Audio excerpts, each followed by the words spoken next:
Oke, Assalamualaikum warahmatullahi wabarakatuh. Waalaikumsalam. Waalaikumsalam warahmatullahi wabarakatuh. Selamat malam Bapak Ibu sekalian. Kita kembali di udara nih. Kita sambung kajian kita yang hampir selesai tadi, tapi nampaknya banyak yang sudah melambaikan tangan ke kamera. Daripada menimbulkan persoalan baru ya kan, COVID aja belum selesai, tambah pula lagi nanti penyakit baru ya kan. Oke, kita ulang lagi dari sedikit lagi tadi ada panel GMM. Dan ini biasanya kalau kita sudah masuk ke panel GMM, untuk tembus di jurnal internasional bereputasi itu semakin terbuka peluang. Ya. Bapak Ibu sekalian ya, pengalaman menunjukkan bahwa kalau kita submit paper, kalau kita sendiri yang belum dikenal orang itu agak susah diterima ya, karena di jurnal itu juga ada sejenis tanda kutip ya, kerajaan-kerajaan juga. Coba kita lihat orang yang sudah terkenal dengan simple regression model pun bisa tembus Q1. Kita sudah modelnya sophisticated tapi tidak juga tembus Q3 pun ya. Nah, tapi tidak apa-apa, kita bisa kolaborasi gitu ya, kolaborasi. Kita gabung 2-3 orang dengan 2-3 afiliasi institusi. Jadi kita bisa lebih mudah tembus ya. Nah, saran saya kalau mau ya, kita tembuskan aja dulu di Eastern Europe. Nah, Eropa Timur itu relatif agak longgar. Kenapa? Mereka bukan native English. Kalau native English, susah kita karena bahasa Inggrisnya harus betul-betul perfect ya. Jadi kita ada dua kendala modeling satu, kendala bahasa satu. Jadi makanya kita kurangi satu Pak, kurangi satu, yaitu kita cari wilayah di Eropa Timur. Baiklah, untuk menghemat waktu, kita teruskan estimasi yang tadi terputus. Silakan Kamal, kembali ke, saya share dulu nih, kembali ke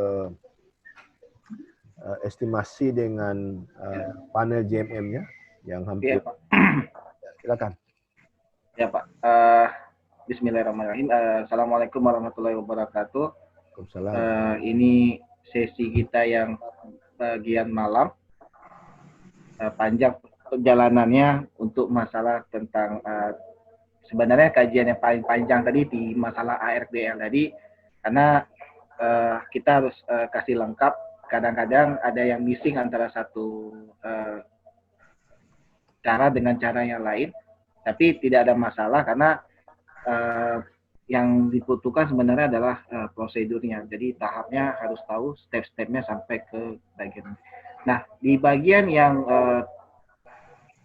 time series di bagian panel data JMM ini, jadi kita tidak bisa lagi menggunakan tentang masalah asumsi klasik.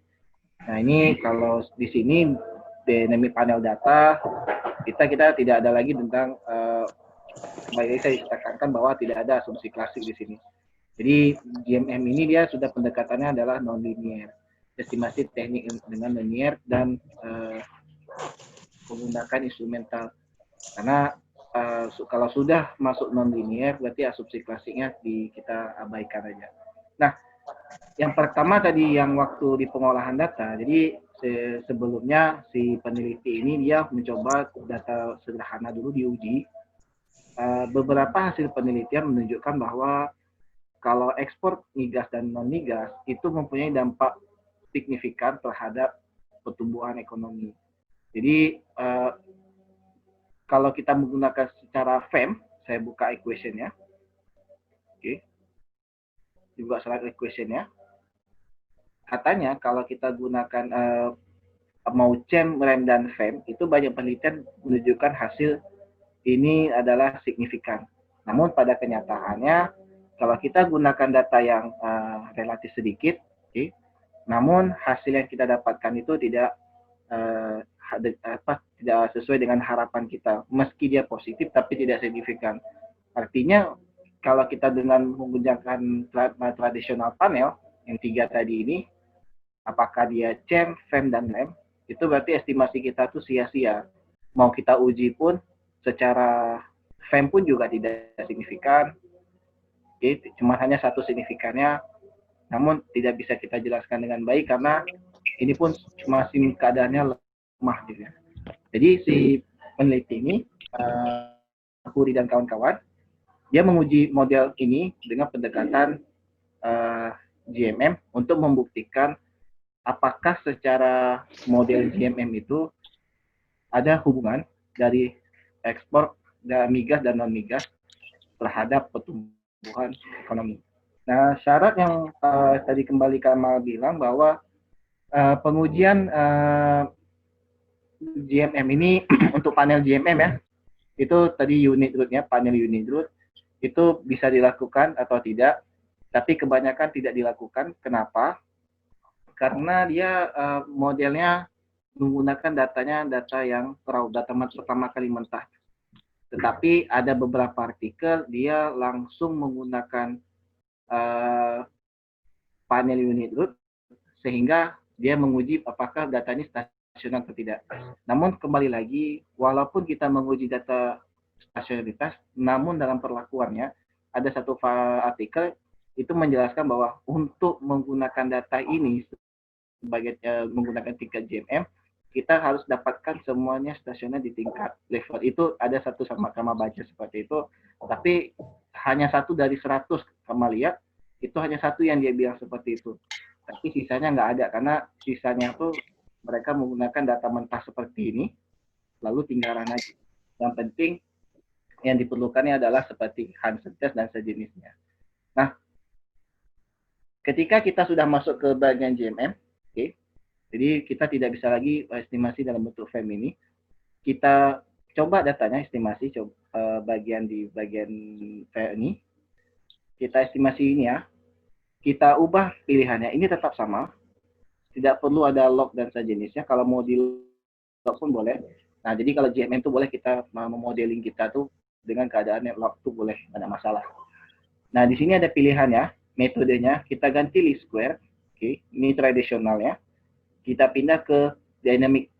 Nah, jadi di artikel Scopus biasanya kodenya adalah namanya DPD atau disebutnya ada sistem dan different. Sistem dan different itu pengembangannya itu ada di program lain, di EFIS misalnya sebatas di different. Kita ambil GMM nih, kita klik di sini. Nah, di sini modelnya sudah dibuat dalam bentuk yang kita pertama, ada pertumbuhan ekonomi, ada ekspor migas, dan ada ekspor non-migas. Namun, di dalam atas ini dia ada perbedaan, karena instrumen yang kalau kita gunakan GMM tadi, itu dia di bawah di kotak sini, langsung kita masukkan. Tetapi kalau yang di panel GMM itu ada instrumennya di sini dia. Jadi kita harus memasukkan instrumennya di sini baru bisa kita run data. Ini kalau kamu klik aja oke, langsung dia minta dia tolong masukkan instrumennya. Jadi ini yang harus kita isi. Untuk pilihan option, ini jangan lupa nanti setiap habis dia klik di sini, ini kita untuk menguji ada satu syarat dalam model GMM, itu wajib autokorelasi yang second, yang keduanya, AR2, itu harus AR2 dia harus tidak signifikan. Karena model kita dalam bentuk dynamic, nilai dinamik itu tidak relevan lagi yang pertama. Jadi yang kita ambil adalah yang kedua. Nah, untuk membuat datanya, okay, apakah dia dalam bentuk GMM ini kita estimasi, dia dikasih pilihan di bawah sini, ada Dynamic Panel Wizard. Jadi EFIS memberikan arahan kepada kita untuk mengolah Dynamic Panel Data. Ini ada panduannya di sini. Nah, jadi kita klik aja. Ada pilihannya di sini, langsung dia katakan dari pendekatannya namanya Arellano and Bond. Jadi yang pertama kali adalah Host Akin, Lenny Winterhausen. Ini yang paling tua nih dia temukan. Kemudian dia lanjutkan lagi dengan Arellano and Bond. Nah, ini adalah first difference-nya. Kita gunakan adalah GMM diff yang dikenal. Kemudian kita klik next. Nah, ini masuk ke tahap statement pertama. katanya adalah berapa apa variabel dependent kamu adalah langsung kita adalah pertumbuhan ekonomi, memang otomatis itu sesuai dengan apa yang kita tulis tadi yang pertama. Jumlah yang digunakan kalau dynamic itu hanya sebatas satu, tidak perlu banyak dia, hanya sebatas satu. Jadi ininya EG, ininya otomatis satu dia. Jadi kalau sudah pakai AR1 dynamic 1, berarti kita sudah mengatakan model kita ini sudah dinamis. Jadi dia dinamis, jadi tidak perlu lagi kita pengujian yang tambahan seperti ini. Kemudian kita klik next. Nah, untuk tahap yang kedua, apakah kita include period dummy variable? Ini kita tidak perlu, kita langsung aja next saja. Nah, ini langsung dibilang bahwa di step 3 yang paling penting, bahwa ini datanya mau ditransformasi dalam bentuk apa? Kenapa digunakan yang paling umum adalah yang paling atas ini, different ini, supaya korelasi antara satu variabel dengan variabel yang lain, korelasi antara satu data dengan data yang lain dalam satu yang variabel yang sama itu bisa tereliminasi karena modelnya dalam bentuk dynamic, itu unsur autokorelasinya muncul di panel data. Dia autokorelasi itu ada dua. Yang pertama adalah antar cross section, itu satu. Yang kedua adalah antar time seriesnya. Jadi dia korelasinya harus dieliminasi keduanya. Makanya disarankan ini menggunakan difference. Jadi dia ketika kita diff-kan transformasi variabel kita, maka estimasi kita itu sudah mengeliminasi tentang cross correlation dan auto correlation. Jadi dia hilang masalah di situ. Nah, ini yang temukan oleh si Arellano and Bourne. Dan ini kita klik aja nih, langsung aja, tidak ada masalah. Kita klik next. Nah, ini yang menurut Arellano and Bourne, ini yang disebut dengan GMM style. Berapa banyak kita akan menggunakan GMM lag dari dependent itu, ini kita serahkan kepada program. Kalau mau bikin manualnya bisa, sampai misalnya min 7 misalnya tadi bilang, bisa-bisa saja, tapi tergantung data. Tapi lebih baik biarkan program yang buat. Jadi at dynamic, nilai G pertumbuhan ekonomi mulai dari leg kedua. Berarti startnya yang diambil untuk jadi instrumen kita itu mulai dari leg 2 sampai tidak ada batas program yang tentukan. Kalau kita punya tahun yang banyak panjang, bisa jadi instrumen kita tuh bahkan nanti mencapai, bisa jadi jumlah instrumennya tuh kadang-kadang 100, 30 dan sejenisnya. Tapi kalau kita variabel kita sampelnya kecil, itu nilai yang kita dapatkan itu mungkin jumlah instrumennya itu mungkin 7 atau 10. Jadi kalau dia batasnya pakai koma min 5, berarti batasnya koma min 6 misalnya. Itu nilai mulai dinamiknya dari 2 sampai 6, berarti sedikit kita kasih batasan. Tapi kalau kita tutup langsung dengan tutup kurung, berarti program yang langsung pengolahannya. Nah, kalau Kak Mal langsung biarkan program, karena dia mengestimasi mana yang paling terbaik jumlah yang kita masukkan secara dinamis. Ini ada programnya di sini. Contoh sampelnya. Kita next. Ini ada current. Oke. Jadi dalam model ekonometrikanya ditulis bahwa pertumbuhan ekonomi lag-nya sebanyak 1. Sudah di yang belakang tadi. Ekspor migas dan ekspor non migas. Kita klik next. Nah, ini instrumen yang kita masukkan ke dalam model. Jadi ada dua cara. Okay. Apakah kita baik mau ditransformkan atau tidak ditransformkan. Kalau kita menggunakan diff, nah ini masalah cara kan, tekniknya. Kalau kita menggunakan diff, di EViews ini kalau kita semua transform variabel itu tidak dilakukan, maka dia jatuh kepada sistem GMM atau disebutannya sesuai dengan slide itu. Karena instrumen kita tuh diperlakukan data biasa, tidak digunakan data diff. Tapi kalau kita mau transformasikan data instrumen kita itu, karena bisa jadi instrumen itu masih ada unsur cross correlation dan auto korelasi. Jadi dia dieliminasi terus nilai instrumennya di div, kemudian punya dampak kepada hasil kita. Jadi di model juga sudah di div, di instrumen juga sudah di div. Jadi unsur autokorelasi dan cross correlation itu hilang ya. Jadi masalah tentang correlation itu sudah tidak ada lagi di model GMM kita. Oke. Nah, yang kami masukkan, apa sih yang kita masukkan? Nah, di sini kembali lagi, instrumen yang kita masukkan ini sangat-sangat sulit. Apa sih yang sesuai, yang cocok untuk di model kita? Nah, di sini kita bisa masukkan,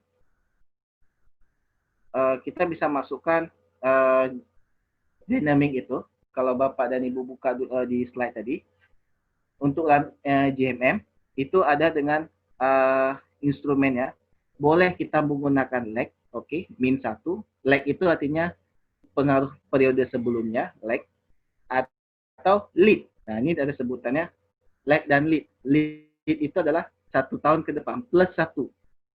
Jadi disarankan apabila menggunakan model GMM lebih baik menggunakan lag dari dirinya sendiri, atau kita memasukkan unsur variabel lain yang kira-kira sangat relevan ke penelitian kita. Jadi di dalam ini kita GMM kita, kami ada tulis di dalam di slide itu bahwa ada ekspor migas min 1, ada ekspor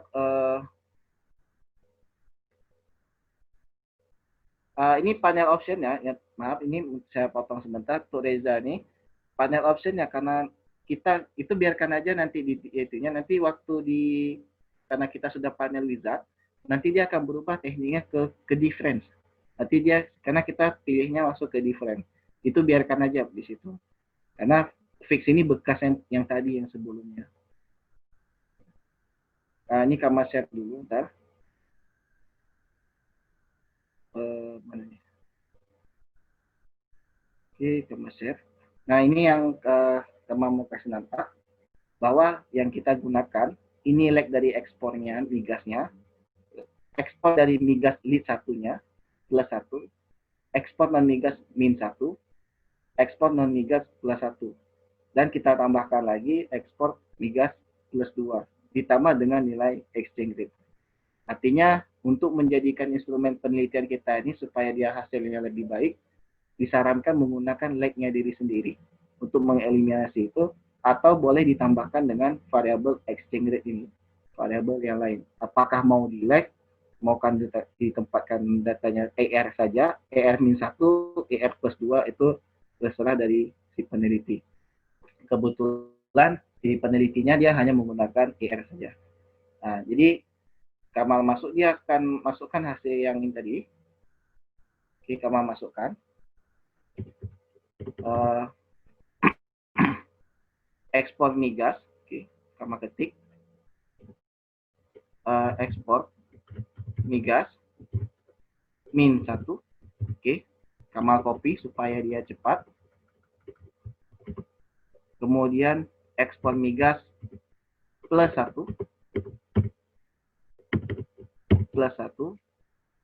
kemudian masuk ke satu lagi, ekspor non migas min 1, sama copy, ekspor non migas plus 1. Kemudian ditambah ada satu lagi, ada variabelnya adalah ekspor migas plus 2, sama tambahkan lagi ekspor migas plus 2. Oke, kemudian ditambah dengan variabel exchange rate. Jadi semua variabel instrumen kita itu kita div-kan dengan alasan untuk menghilangkan eliminasi masalah korelasi cross dan autokorelasi dari time series maupun di situ. Namun apabila kita tidak mau, ini kita bisa kita tinggal pindahkan bahwa variabel ini masuk ke sini, itu berarti kita sudah mengkombinasikan masuk kepada sistem GMM, bahwa ini hanya permainan di instrumen aja, bahwa data ini tidak ditransformasi apapun, dibiarkan begitu saja. Jadi masih datanya data mentah, raw gitu ya kan. Tapi kalau kita masukkan variabel itu pindah ke sini, maka semua variabel yang ada di dalam sini, instrumennya dilakukan different. Oke. Nah, selanjutnya, ini kita klik next saja. Nah, untuk GMM, dia yang paling terbaik itu tetap menggunakan two-step, GMM Literation two-step, menggunakan wait period. Ini program yang kita berikan, dilepaskan aja karena dia dirubah hasilnya kan. Jadi estimasinya tuh standar errornya dikoreksi menggunakan wait period ini. Jadi pendekatan wait ini untuk di standar. Jadi bisa jadi hasilnya lebih kecil atau bahkan hasilnya bisa jadi bias. Jadi Bapak dan Ibu jangan berharap kadang-kadang bisa jadi GMM itu bagus, bisa jadi tidak. Karena kembali lagi yang paling bagus adalah pendekatan least square OLS karena dia super konsisten hasilnya. Walaupun hasil di sini dapatnya GMM itu adalah konsisten, tapi kelemahannya adalah di instrumen. Tidak mudah menemukan hasil instrumen yang sesuai yang kita mau. Ini tinggal kita klik next saja. Dikatakan bahwa sudah selesai dibuat estimasi dialognya. Kita klik finish. Model sudah di dalam bentuk dinamik. Ada pertumbuhan ekonomi. Ini kode dinamiknya. Oke. Variabel kita ada konstanta. Kemudian masuk ke klik instrumen.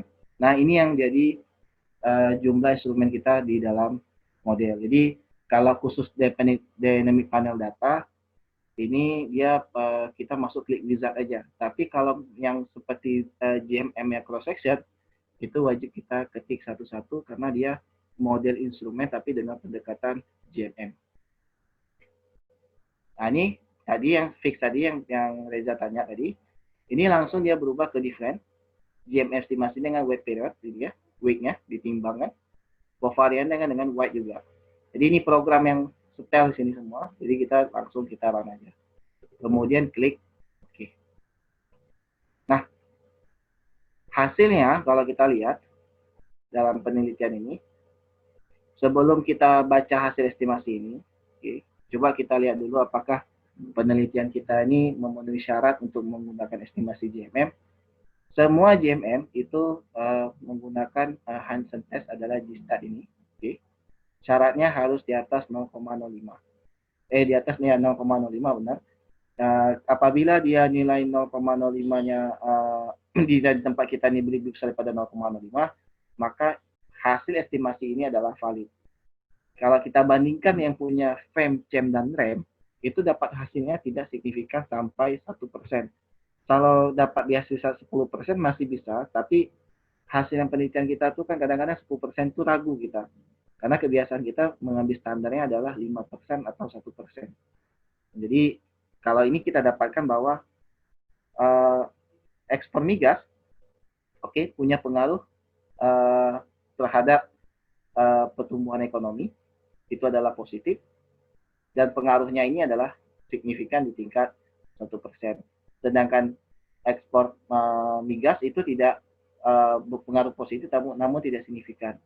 Sedangkan pertumbuhan ekonomi itu adalah 0,17, jadi pengaruh dari periode sebelumnya itu adalah signifikan. Nah, ini yang sebelum masuk tadi yang ini, kita harus baca ini dulu satu. Bahwa GMM kita adalah valid.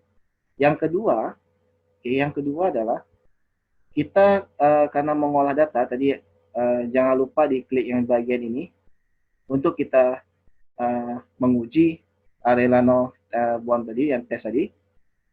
Ini harus diklik ya. Pas masuk ini baru keluar nanti hasil pengujiannya. Kita klik OK. Kemudian kita klik view, masuk ke residual. Nah, ini akan masuk kepada histogram CSD, kemudian Arellano Bond Serial Correlation. Jadi kalau misal kita menggunakan data panel linear, kita run biasa aja tadi FEM-CEM itu, ini akan 3 ini akan muncul, 4 ini akan muncul. Jadi yang Arellano ini khusus untuk model GMM. Kita klik. Nah, ini yang kita dapatkan bahwa yang AR1 ini tidak pernah dibaca. AR1 ini dia tidak relevan karena model kita sudah dynamic, maka yang digunakan adalah satu turunan lagi, turunan yang kedua, itu adalah AR2, itu syaratnya harus nilai probabilitasnya lebih besar daripada 0,05.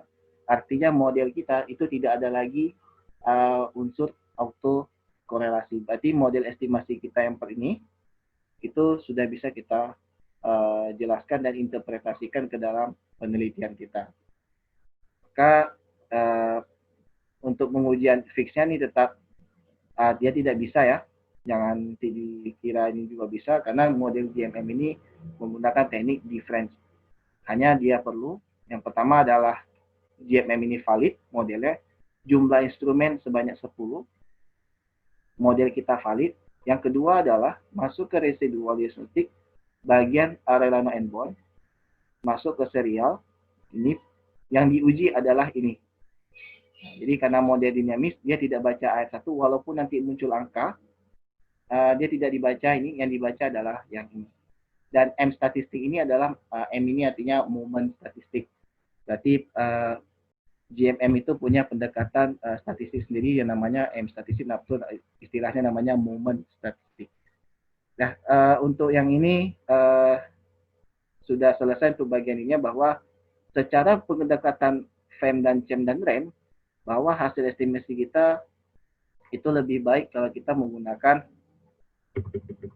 GMM dibanding kita menggunakan estimasinya adalah fix, misalnya kita bilang tadi. Ini kan dapatnya 10%, tapi belum yakin. Tapi kalau kita sudah masuk ke bagian kamar kunci dulu nih ya, freeze, coba dulu. Oke, kamar kunci. Sama masuk bagian GMM-nya, instrumennya tetap ada. Oke. Gaming 1, jangan lupa.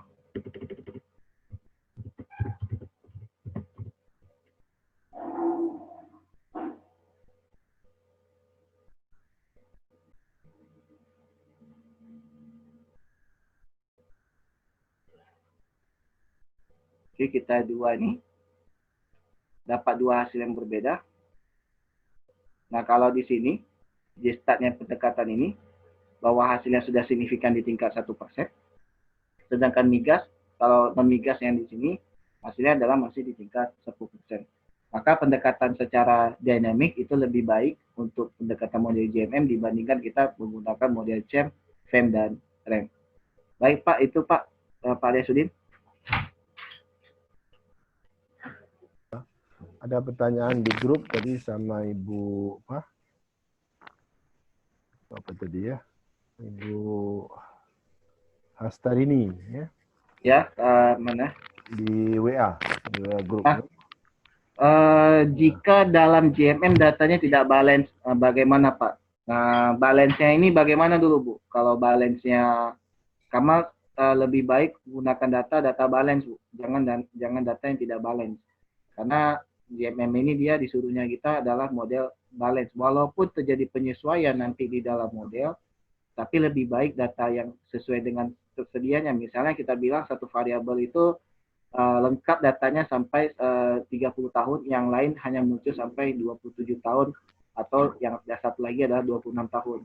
Lebih baik kita gunakan data 26 tahun itu yang penuh lengkap itu, dikali dengan jumlah cross section kita. Jadi kalau misalnya di program lain, GMM ini dia diminta tolong data ini dalam strong balance, artinya data kita adalah penuh lengkap, tidak ada yang missing antara satu variabel dengan variabel lain, tidak ada tumpang tindih dia. Walaupun di dalam program nanti ya, dia langsung mengeliminasi segi adjustment, tapi kami sarankan lebih baik kita gunakan data strong balance. Lain kira-kira ada yang bertanya untuk masalah GMM?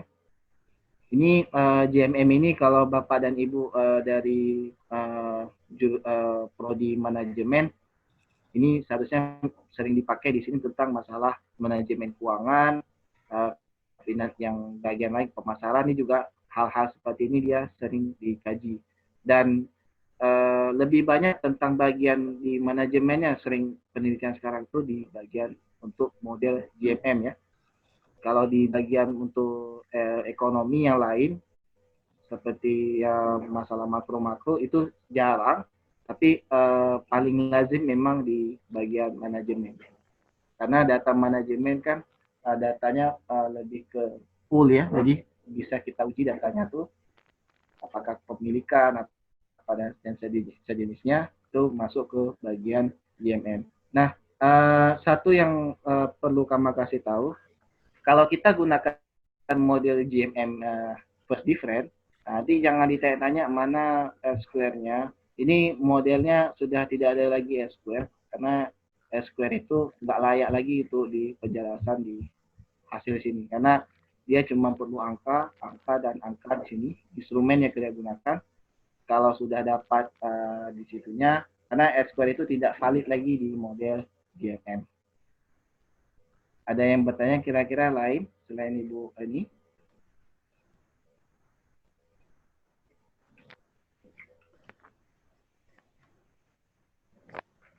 Oke, ada pertanyaan Bapak Ibu? Ada bertanya kira-kira masalah tentang ini? Jadi kalau tidak ada kita lanjut ke TAR. Nah, ya. Judulnya aja TAR. Nanti itu sudah meledak dia ya. Ya udah. Oke, kita lanjut ke TAR ya.